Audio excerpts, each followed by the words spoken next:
In this video, I'm going to be covering all of the triple science only topics for biology GCSE paper 1. And as always, we're going to give you a set of free flashcards to go with these topics. So if you'd like them, click the link in the description, fill in your details, and we'll send them to you immediately. In the description, you can also find a link to the GCSE Biology My Resources.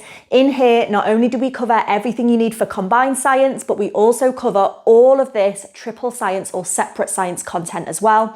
And these study notes are clearly marked with triple science only. So do go and check them out to help you with your revision. Okay, let's get started. So we're just going to be looking at paper 1 topics that are triple science only or biology only. So this is for you separate scientists. Let's get going. So in module 1, there's a few extra bits for you triple scientists. For example, culturing or growing microorganisms. So we should already know that bacteria multiply by a process called binary fission. This is a really simple form of cell division, and they can do this really quickly. So under ideal conditions, bacteria can divide on average about once every 20 minutes. So one bacterium can divide by binary fission into 2 bacterium in about 20 minutes. Now, the number of cells will double after each division, as you can see here. So 1 bacterial cell will become 2, and then 2 will become 4, and then 4 will become 8, to 16, to 32, to 64, etc. So starting with 1 bacterium, like we've got here, after 1 hour, how many bacteria would there be? Well, in 1 hour, there are 60 minutes. Now, remember, each bacterium can divide on average once every 20 minutes. So in an hour, if each division takes 20 minutes, there'd be 3 divisions that could take place in 1 hour. So 1 division, you'd have 2 bacteria. After 2 division, you'd have 4 bacteria.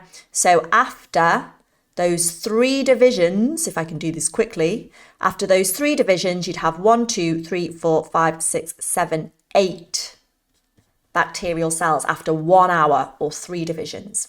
Now, the population size of bacteria can be calculated using this equation, where we do 2 to the power of the number of divisions. So let's try a practice question. If we start with 1 bacterium and the bacterium divides every 20 minutes, how many bacteria will there be after 1 day? Well, let's first of all work out how many divisions will take place in 1 day. So 1 day is obviously 24 hours. In each hour, there are 60 minutes. So we can work out how many minutes there are in a day. We know that the bacteria can divide once every 20 minutes. So if we divide 1,440 minutes by 20, we can find out how many divisions will take place within that day. So in 1 day, because each division only takes 20 minutes, there are 72 sets of 20 minutes in a day. So 1 bacterium can divide 72 times. So we do 2 to the power of the number of divisions, which in this case is 72. And that will give us 4.72 times 10 to the power of 21 huge numbers of bacteria after 1 day because they divide so rapidly. Okay, so let's move on to culturing microorganisms, how we actually culture them or grow them in the laboratory. Now, there are 2 types of culture media or growth media that can be used. So you can grow bacteria in a nutrient broth. Now, this is a liquid medium where you provide the bacteria with everything that they need to grow. So carbohydrates such as glucose that they need for respiration, minerals, proteins, so they've got amino acids, they can make their own proteins, and any other nutrients they require to grow. So a nutrient broth solution, which is liquid form, would look something like this. What you have probably used to grow your bacteria, if you've done this in school, is an agar gel plate. Now, this is a solid growth medium made by adding agar to nutrient broth, which forms like a jelly. It looks a little bit like this. And you put that jelly into a Petri dish.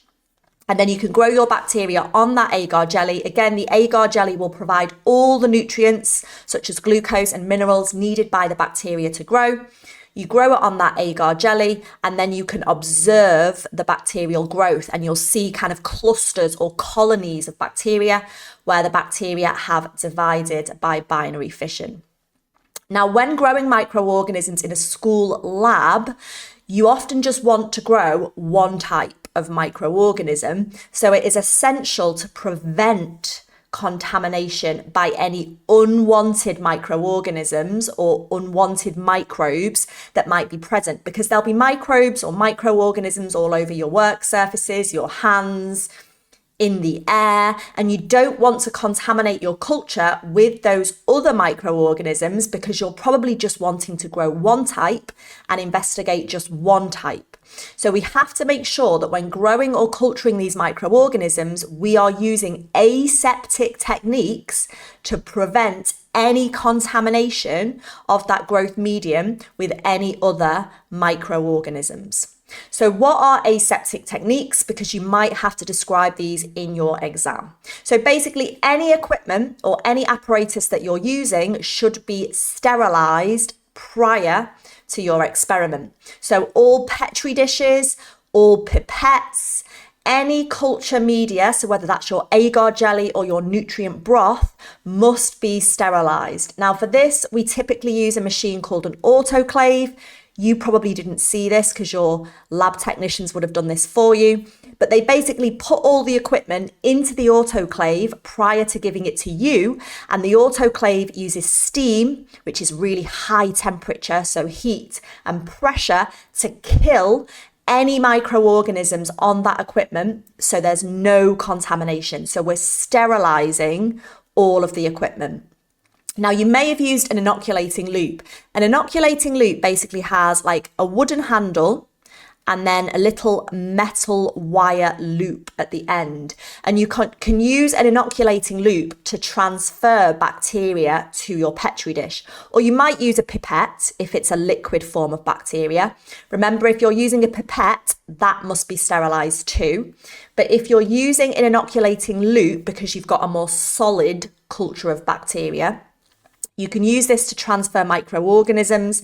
Now, because this metal loop, this wire loop is made of metal, you can sterilize it by passing it through a blue flame, so the hottest flame of a Bunsen burner, until it glows red, because that high temperature is going to kill any microorganisms that might be on that metal loop.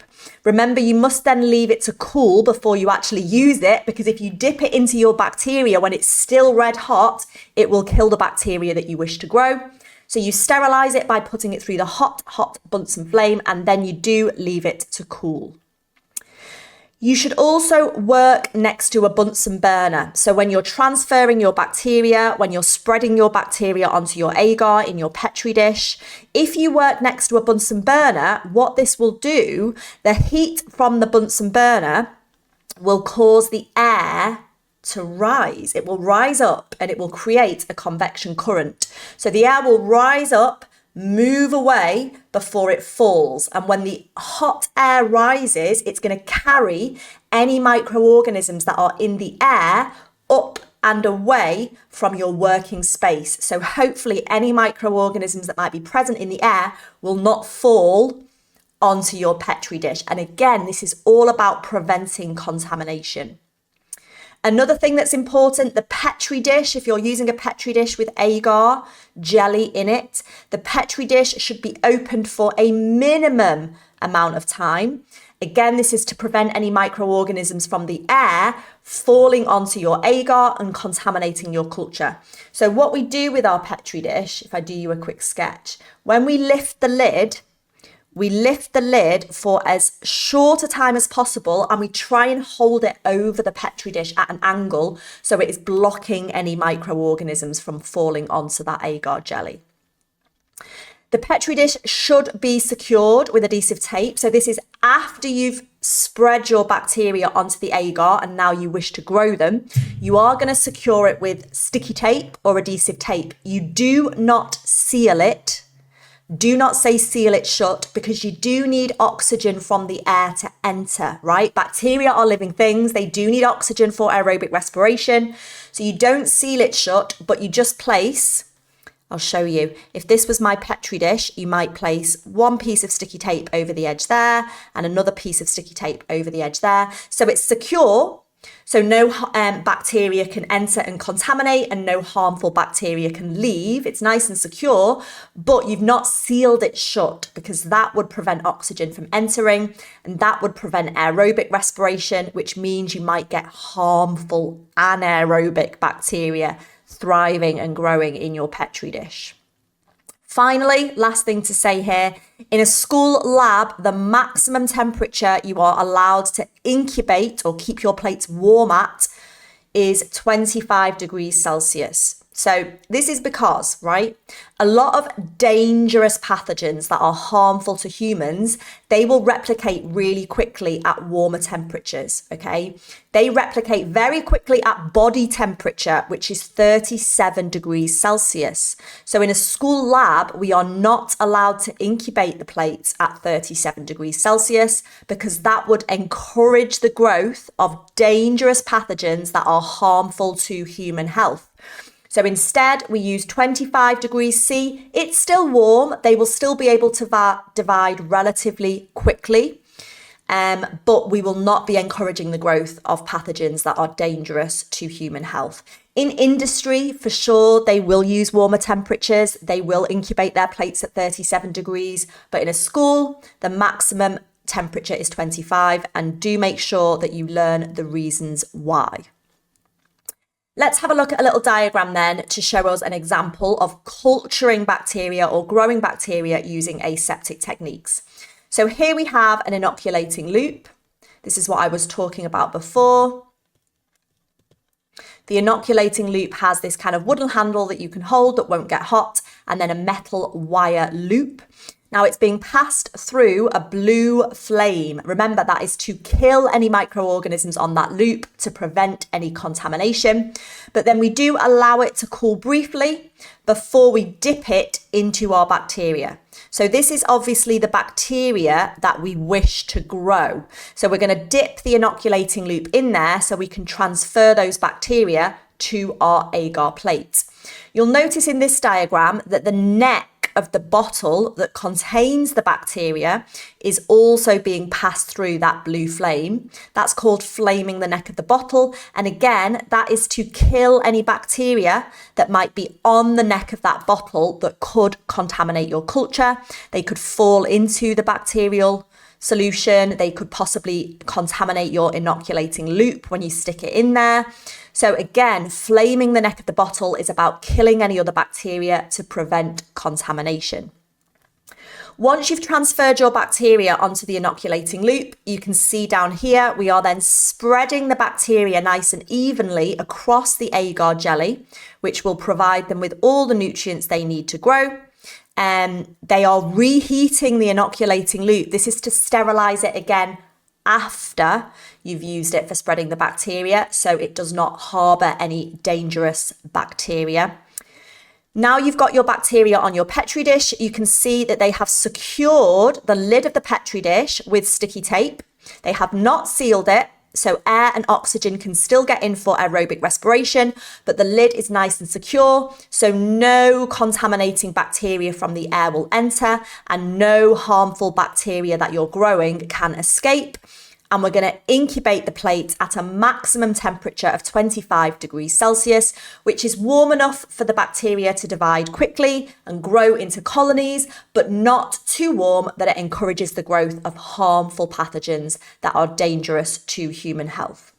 Don't forget as well, I should have mentioned, when you're spreading your bacteria here onto the Petri dish, we only lift the lid of the Petri dish slightly, so it's at an angle, and we only keep that Petri dish open for a shorter period of time as possible to prevent any contamination. Okay, so these are the main aseptic techniques that you are expected to know when growing microorganisms. Now, there is a required practical that links to this. So let's have a look at this next. You should have had a go at doing this in school where you've actually grown some bacteria yourself on the agar plate and you have used all of these aseptic techniques. What you will then do once you've grown your bacteria is investigate the effect of either different antibiotics or possibly different antiseptics on bacterial growth by measuring what we call zones of inhibition. We're not just going to call them clear zones. No, that is not good enough. We're going to call them zones of inhibition. So here's our Petri dish. And on our Petri dish, we have used aseptic techniques to grow bacteria so that the bacterial colonies are covering the agar jelly. So the blue represents all of the bacteria that have grown after the plate has been incubated for, let's say, 48 hours. It is covered in bacterial colonies. Okay, it's formed a continuous layer. And then what we've done is we've placed discs, and these are probably discs made of filter paper. We've quickly opened the lid of the Petri dish. We've placed the discs on and then quickly closed the lid of the Petri dish and taped it again so the lid doesn't fall off. And then we're going to leave it for another period of time to observe the effects. And these filter paper discs, we've got 4 different discs in this experiment. They could each be soaked in a different antibiotic, so you can see how 4 different antibiotics affect the growth of bacteria, or they might have been soaked in 4 different antiseptics or 4 different antibacterial sprays, something like that, to test how these chemicals affect the growth of bacteria. Now, what you will see is where the antibiotic or where the antiseptic has killed any bacteria, you will see a zone of inhibition. Key phrase. It's basically a clear area in the agar jelly where the bacteria has been killed. And this is going to happen because the filter paper discs, like disc D here, the filter paper disc that was soaked in antibiotic or antiseptic, that antibiotic or antiseptic will have diffused from a higher concentration to a lower concentration. It will have diffused into the agar jelly and potentially it will have killed any bacteria. If the bacteria are susceptible, they will have been killed. But if they are resistant, say to that antibiotic, they will not have been killed and you will not see a clear zone. Now let's look at this in more detail. So the size of the clear zone indicates or gives you a visual indication of how effective each antibiotic is or how effective each antiseptic is. Basically, the larger the zone of inhibition, the larger the clear zone, but we're going to call it zone of inhibition, the more effective that antibiotic or antiseptic is at killing bacteria. Okay? Now, let's go through how we would actually do this investigation because it is a required practical. So you'd prepare your agar plate and you would inoculate it with bacteria. That just means you're going to transfer the bacteria to the plate, for example, using an inoculating loop. You want to create a thin, even bacterial layer, so you'll spread that bacteria over the agar jelly with your inoculating loop and leave it for a period of time so the bacteria divides by binary fission and forms a nice, thin, even bacterial layer. After that time, you'll open your Petri dish for as brief a time as possible, and you will place your paper discs or your filter paper discs that have been soaked in different antibiotics onto the agar. And when you place them, you will use sterile forceps. So forceps are usually metal. So again, you could flame them in a blue Bunsen burner flame to make sure they are not contaminated and you have killed any bacteria that may be on them. You could also place a control disc onto your plate to use for comparison. So a control disc, for example, could be a filter paper disc that has been soaked in just sterile water.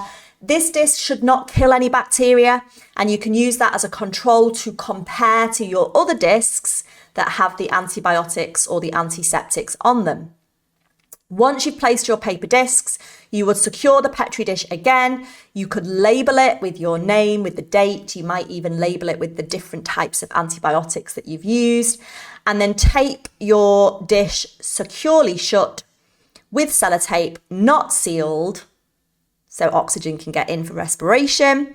You incubate it upside down at 25 degrees Celsius for between 24 to 48 hours. The reason we incubate it upside down, by the way, is because when bacteria respire, respiration produces water, and that can actually condense and it will fall onto the bacteria. So what we do is we incubate them upside down with the bacteria on the top, so that when the water is produced, it falls onto the lid, as opposed to falling onto the bacteria. So it doesn't drown them, right? They're not going to end up in a pool of water, not being able to respire.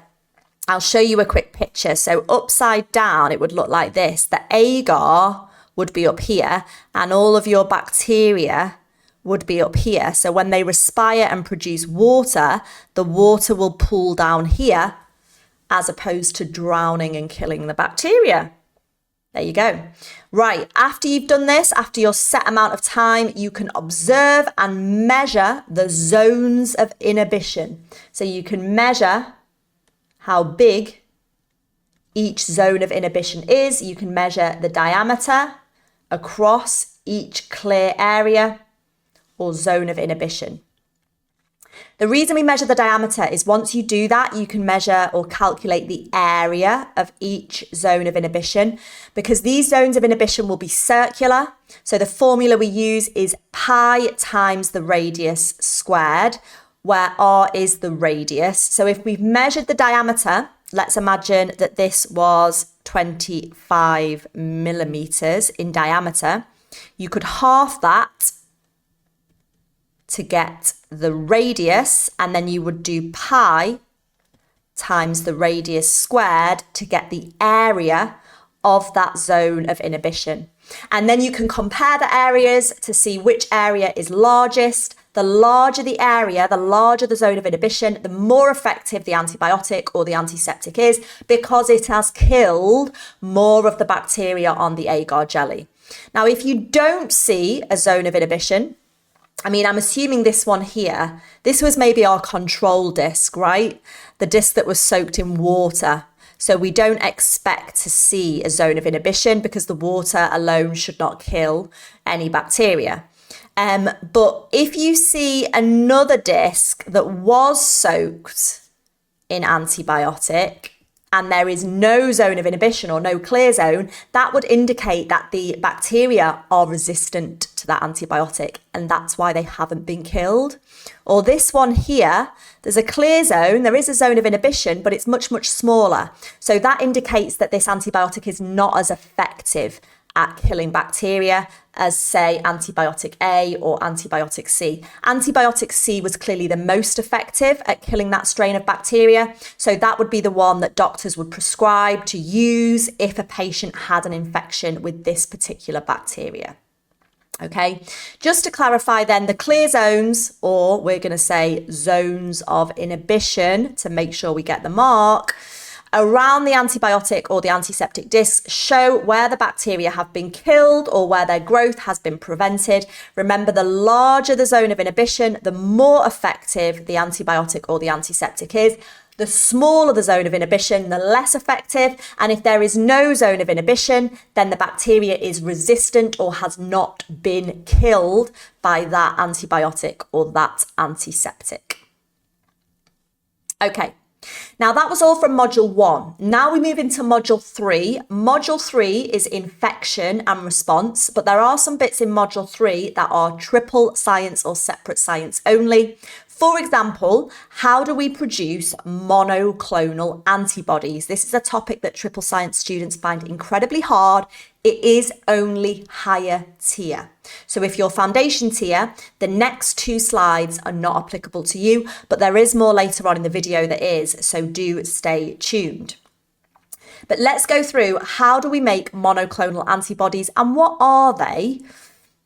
Well, some things that everybody knows from module 3. Antibodies are proteins, we already know that. And we know they are produced by white blood cells.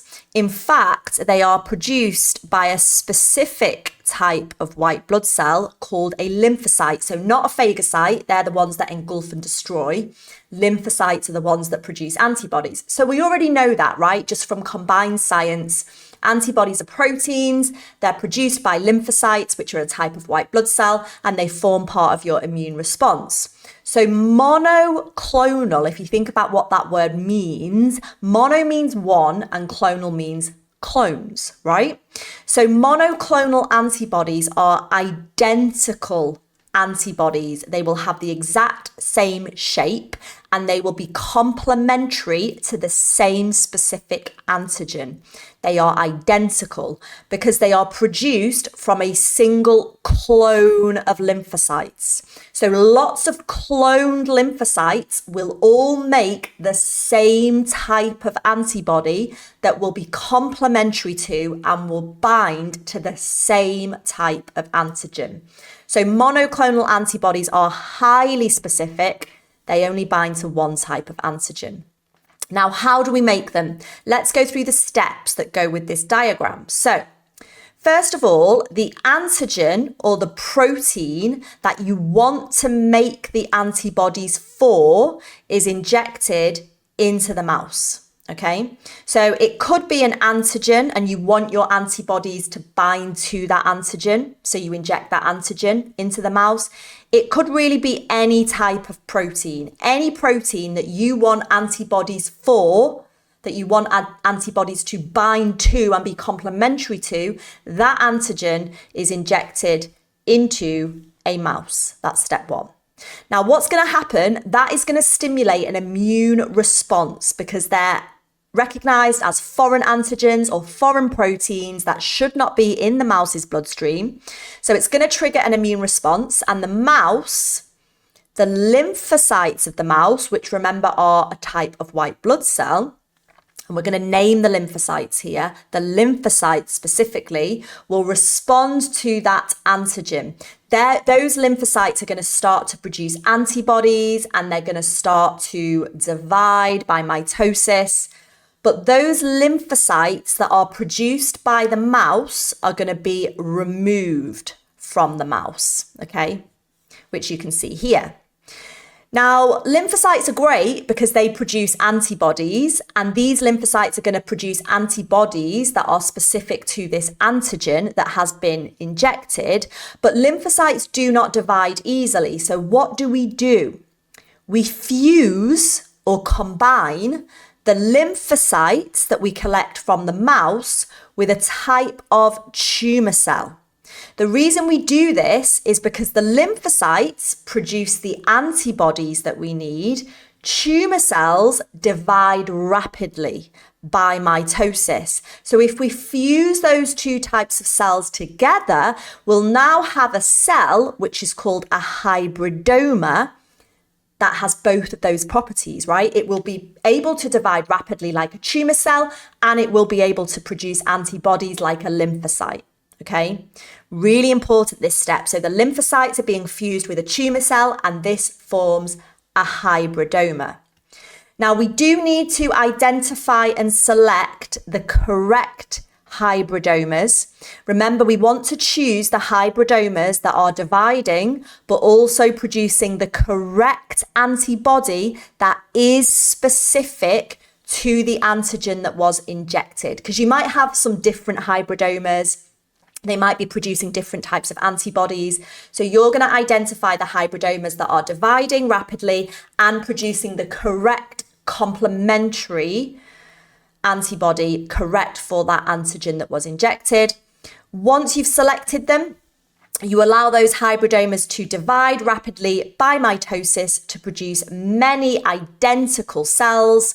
So they're dividing rapidly by mitosis. This produces genetically identical cells. You've now got loads of these hybridomas all dividing and all producing the correct specific antibody, monoclonal antibody that you want. They are going to produce large quantities of identical monoclonal antibodies, which we can then collect and purify. And we can then use them in diagnostic tests or in certain treatments. But the key here is all of these antibodies are going to be identical because they all came from cloned cells, and they're all going to be complementary to the specific antigen that we wanted them to be complementary to. Okay? Right, let's simplify this because I feel like I've overcomplicated it. So you inject the mouse with the antigen or with the protein that you want the antibodies for. The mouse will start to make lymphocytes. You extract the lymphocytes, you fuse them with a tumour cell to make a hybridoma. You select the hybridomas that are producing the correct or specific antibody. They divide many times by mitosis, forming lots of clones. They produce monoclonal antibodies, which you collect and purify. Okay? Not too bad, I promise, once you've gone through it a few times. So the next thing we're going to look at, which again is higher tier only triple science, is what we can use monoclonal antibodies for. So because they are highly specific, and this means they will only bind to one specific antigen, they are incredibly useful in medicine and research. So we're going to look at two main things that they're used for. They can be used in diagnosis. So examples of diagnosis would be, number one, pregnancy tests, because you can use monoclonal antibodies that are specific and complementary to a hormone called HCG, which will be present in a woman's urine if she is pregnant. So they're used in pregnancy tests, which we'll look at in more detail in a second. You can use them in blood tests, so you can measure hormone levels like insulin levels or thyroid hormone levels by using monoclonal antibodies that are specific to those hormones.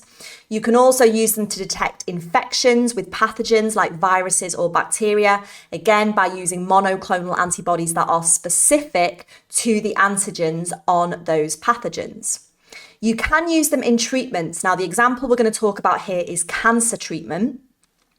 Cancerous cells, so tumour cells that are dividing rapidly, they have different antigens on their surface to a normal healthy body cell. So you can use monoclonal antibodies that are complementary and will only bind to the antigens on a cancer cell. And what you can do is attach a drug or a radioactive substance or a chemical to the monoclonal antibody. So when the monoclonal antibody binds to the cancer cell, look, and it will bind specifically to cancer cells only because they are complementary in shape to the antigens on the surface of the cancer cell. You've attached your drug or your radioactive substance to the monoclonal antibody, so it will bind to that cancer cell, deliver the drug or deliver the radioactive substance to those cancer cells and kill the cancer cell. Now, this is highly effective and targeted because the drug is going to target cancer cells, but it's going to leave your healthy body cells unharmed because the monoclonal antibodies cannot bind to your healthy cells. They have different antigens on their surface. The monoclonal antibodies are not complementary to them. They will not bind to the healthy cells. Therefore, the drug will not accumulate around healthy cells. So they will not be harmed or killed. It will specifically target and destroy the cancer cells. Let's have a look at more detail at pregnancy testing, because this has come up before for triple science higher tier. So this is a pregnancy test, which obviously, if someone wants to find out if they're pregnant, if a woman wants to find out if she's pregnant, she will apply urine to the end of the test stick. And when a woman is pregnant, even in the early stages of pregnancy, she will produce a hormone known as HCG, which is a human growth hormone. And this hormone will be present in the woman's urine. And using monoclonal antibodies, we can detect that hormone to confirm a pregnancy. So how does this work? Well, the urine is applied at number 1 here to the end of the pregnancy test strip, and the urine will start to diffuse up the strip and into what we call the reaction zone. Now, in the reaction zone, there are mobile antibodies, monoclonal antibodies that are complementary to this hormone. So if the hormone is present, let's draw some in. Here are my antibodies, my monoclonal antibodies. If HCG is present in the woman's urine, it will bind to these antibodies in the reaction zone. But what's important about these antibodies is they have a blue dye attached to them, and they are mobile, right? So they can move. They will continue to move up the pregnancy test strip and into the results window. Now, in the results window, there are immobile or fixed monoclonal antibodies that are complementary to HCG. So I want you to imagine if HCG was present in the woman's urine, i.e. she is pregnant, HCG would have bound to the first set of mobile monoclonal antibodies in the reaction zone, and these have a blue dye attached to them. They will then move up the test strip into the results window. And because they have HCG attached to them, they will then bind to the fixed monoclonal antibodies in the result window. But remember, they have a blue dye attached to them.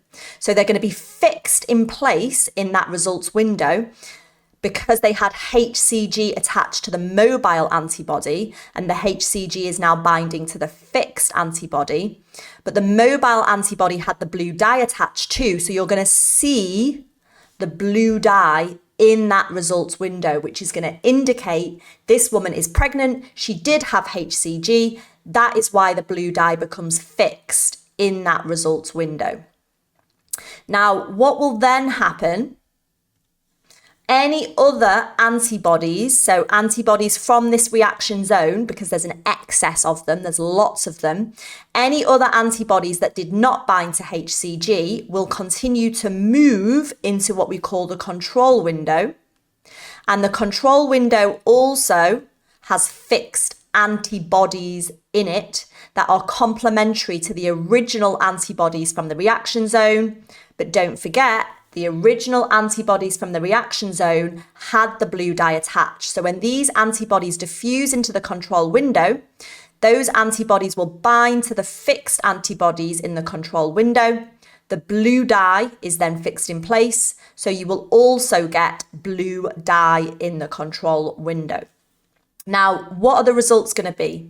If a woman is pregnant, blue dye will appear in both the results window, because the HCG was attached to the mobile antibody and the HCG bound to the fixed antibody.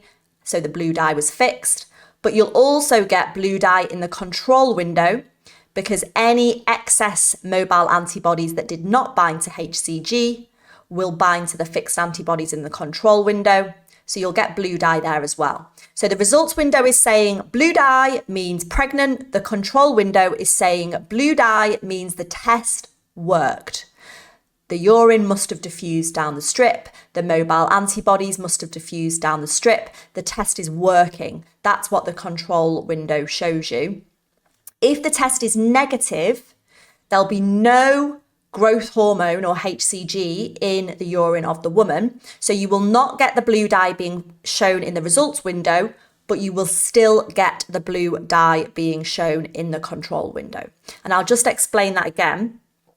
The reason for that, if there's no HCG in the woman's urine, there's no HCG to bind to the mobile antibodies in the reaction zone. So as those mobile antibodies move into the results window, because there was no HCG, they could not bind to the fixed antibodies in the results window. So no blue dye will be seen there. But as they continue to diffuse, they can bind to the fixed antibodies in the control window.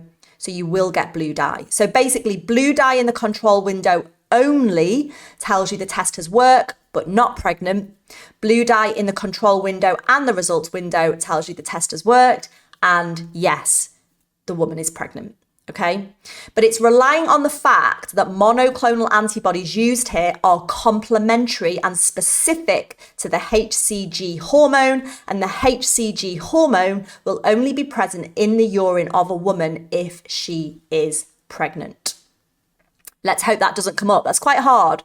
But if you understand what monoclonal antibodies are and how they work, you should be okay with these questions because they will give you a diagram. They will give you a diagram a bit like this. They will give you some information. They will not expect you to recall all of this from memory. It's just about understanding how the monoclonal antis work and trying to visualize where the blue dye would be And key thing as well that I've noticed is the control window. Remember, that's just to show that the test has worked. There should always be blue dye in the control window, regardless of pregnancy or not.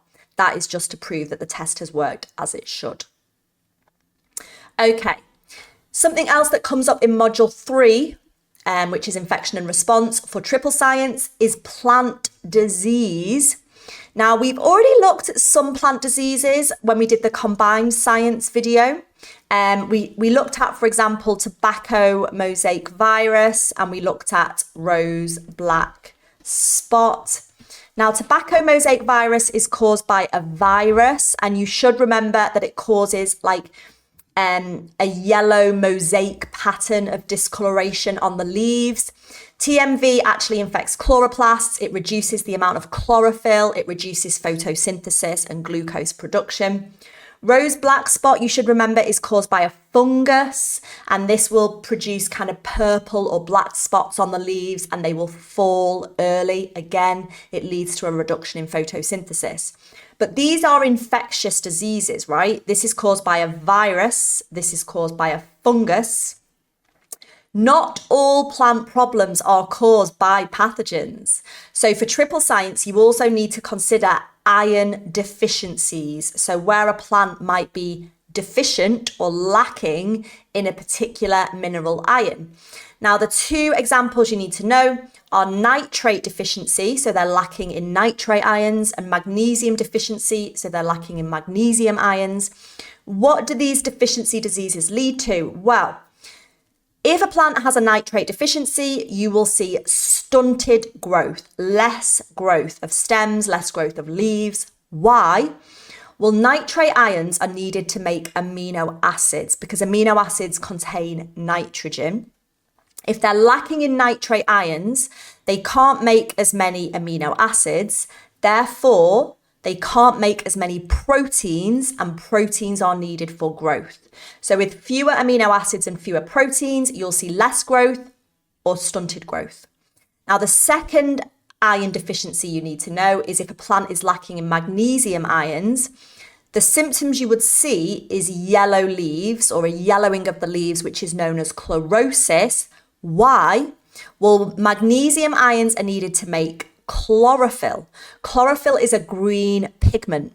Now, with fewer magnesium ions, the plant makes less chlorophyll, so ends up looking yellow or suffering with chlorosis. So that should be relatively easy and should make sense.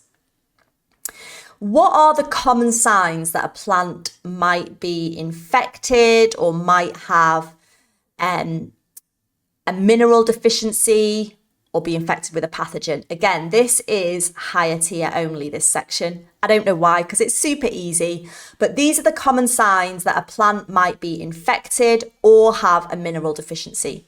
So stunted growth, that for sure could be caused by a nitrate ion deficiency, lack of amino acids and proteins. Spots on the leaves, again, that could be caused by something like rose black spot, a fungus. So you see purpley black spots on the leaves. Could be caused by tobacco mosaic virus, where you get yellow mosaic patches on the leaves. Areas of decay could be caused by rose black spot, a fungus. Abnormal growth, we have discoloration, yellowy, black, purple. Again, I'm thinking TMV. I'm thinking rose black spot. You might see the presence of pests. You might literally see aphids like green fly on the stems, damaging the leaves and the stems, which could lead to abnormal growth and malformed stems. So these are just basically a list of symptoms that the plant has some kind of disease, whether that's deficiency disease or infectious disease caused by a pathogen. You also need to think about how we link this to photosynthesis. So many plant diseases will end up linking in the question to photosynthesis, which is module 4. Many diseases link to reducing the rate of photosynthesis and therefore reducing how much glucose is produced. So let's look at an example. So if we have a lack of magnesium ions, we know that magnesium ions are needed to make chlorophyll, and we know that chlorophyll absorbs light energy for photosynthesis. So it all links, right? With a lack of magnesium ions, a plant cannot produce as much chlorophyll. You might be expected to go on to say something like, this means less light can be absorbed, which reduces the rate of photosynthesis, and this means the plant produces less glucose. You could even go further than that and say with less glucose, there's less glucose for respiration, so less energy is released for growth. But equally, other things that a plant uses glucose for, if they've less glucose, they can convert less glucose to starch. With less glucose, they can make less cellulose. With less glucose, they can make fewer amino acids and protein. And with less glucose, they can also make fewer fats or lipids for storage. Ultimately, with less photosynthesis and less glucose, you're going to see less growth, okay? So lots of these questions will link to photosynthesis. Just bear that in mind. Make sure your photosynthesis knowledge is strong, and make sure you've watched my entire Module 4 video that's just been posted on respiration and photosynthesis. Okay, again, higher tier only, but very, very random, not particularly hard. How do we identify when a plant has got disease? Obviously, we're going to look for all those symptoms such as stunted growth, discoloration, the presence of aphids or malformed stems. But how are we going to identify like which type of disease? Have they got a pathogen disease? Are they infected with a pathogen? How are we going to know? Or is it just a mineral iron deficiency? So there are three main methods for identification, and you can actually say this in your exam. Compare the symptoms of the diseased plant to pictures in a gardening manual or on a website. Google it. Google the symptoms, have a look at the pictures and the descriptions, have a look at your plant, compare and see if you can work out what is wrong with your plant. Lab testing, a little bit more scientific, but any plant pathogens could be grown and analysed in a lab to confirm what pathogen has caused that infection. And finally, this could link to monoclonal antibodies for you triple science higher tier people, because we know that monoclonal antibodies are highly specific. They will only be complementary to, and they will only bind to one type of antigen, such as an antigen, which is a protein found on the surface of a pathogen. So monoclonal antibodies can be used in plant disease testing kits because the monoclonal antibodies can detect the presence of a specific plant pathogen, because each specific plant pathogen will have a specific antigen on its surface, and the monoclonal antibody will be able to bind to that antigen, and it will have some kind of dye or visual marker attached to it, so you can see if your plant has that pathogen infection, okay? And finally, let's think about plant defense responses. Now, this again is triple science, but combined and higher, foundation and higher tier. Plants are constantly exposed to microorganisms, bacteria, viruses, fungi that can cause infection. They're also constantly exposed to herbivores, so primary consumers, animals that want to eat the plants. They can't move, they cannot run away, they cannot escape these threats.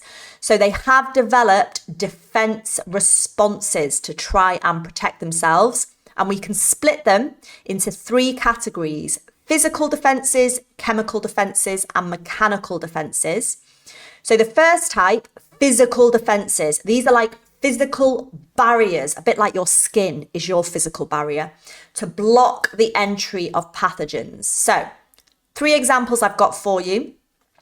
Plant cells all have cellulose cell walls. Now we know they are great at stopping plant cells from bursting and allowing them to become turgid when lots of water enters by osmosis, but they also provide a strong structural barrier that many microorganisms cannot penetrate. So it will stop microorganisms from entering the cells. On the leaf as a whole, so the leaf is an organ, on top of the leaves there is a waxy cuticle, which is a waterproof layer. Now, obviously this helps to waterproof the leaf and stop water entering through the top of the leaf or evaporating through the top of the leaf. But the waterproof waxy layer can also stop pathogens from entering the leaf. So it's a bit like our skin, right? It's a physical barrier to prevent the entry of pathogens. Another example of a physical defense is a layer of dead cells. Now, what I mean by that, trees have bark. This is a layer of dead cells on the surface of a tree trunk, but it is protecting the living tissue underneath. So if pathogens are in the bark, they're not going to get through to the living tissue. And the bark, if it is infected, it will often fall off the tree. So the pathogens fall off with it. And this prevents the living tissues within the trunk from becoming infected with a disease. Okay, so 3 physical defenses: cellulose cell walls, waxy cuticles, and layers of dead cells or bark. Then we move on to our chemical defenses. These are where plants actually produce chemical substances to kill the pathogen, to kill the herbivore, or more likely just deter the herbivore, right?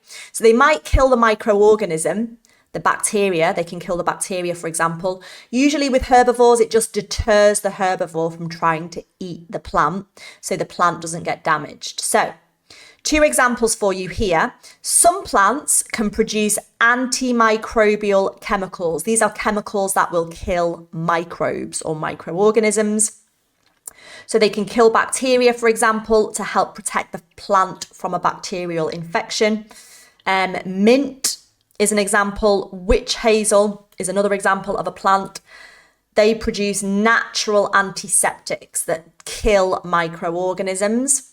Some plants produce poisons, poisons or toxins, you can call them. Basically, they are poisonous. They do not taste nice and they can poison and be harmful to animals if they consume them. Examples of plants that produce poisons would be foxglove and deadly nightshade. Now, you don't have to learn the examples that I've given you here, but they might use these examples in your exam questions. Finally, we have mechanical adaptations. These are my favorite ones, to physically deter herbivores, scare herbivores away, or again, stop the herbivores from trying to eat them. So for example, thorns on the stem, or hairs, hairy leaves, for example. It's going to make the plant very difficult to be eaten by a herbivore because the thorns are going to hurt the herbivores. They're going to be sharp, they're going to prod and poke them, it's going to deter them. But even just hairs can make it very difficult for insects to move or to settle on the leaves or on the stems. Like aphids can find it very hard to settle and move around on a hairy stem. So things like that would deter the herbivores. Some plants have leaves that will move, they will droop, they will curl up if they are touched. A really good example of this that you can Google is the Mimosa pudica. Now, this is a plant where if touched, the leaves quickly fold and it basically surprises the animals, scares them away, deters them from trying to eat the plant. Finally, we have mimicry, which means to copy or to mimic, right? So some plants mimic other harmful or inedible organisms. For example, some plants, they look like they are already infested by insect eggs.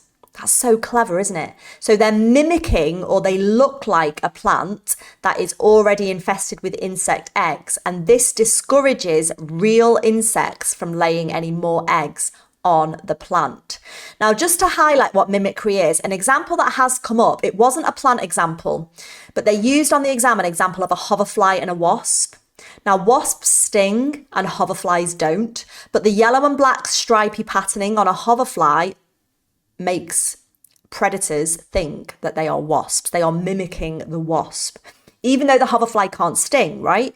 So this deters the predators from trying to eat the hoverflies because they think the hoverflies will sting. That is a perfect example of mimicry. And the hoverfly has evolved this patterning over time through natural selection because the ones that look most like wasps are more likely to survive and reproduce, right?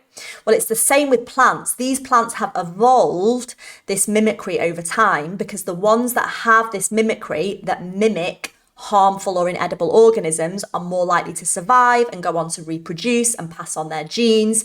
So over time, you can end up with a species of plant where the whole population resembles another harmful plant or an infected plant. So insects will not eat it or try to lay eggs on it. And it basically helps the plants to survive and thrive.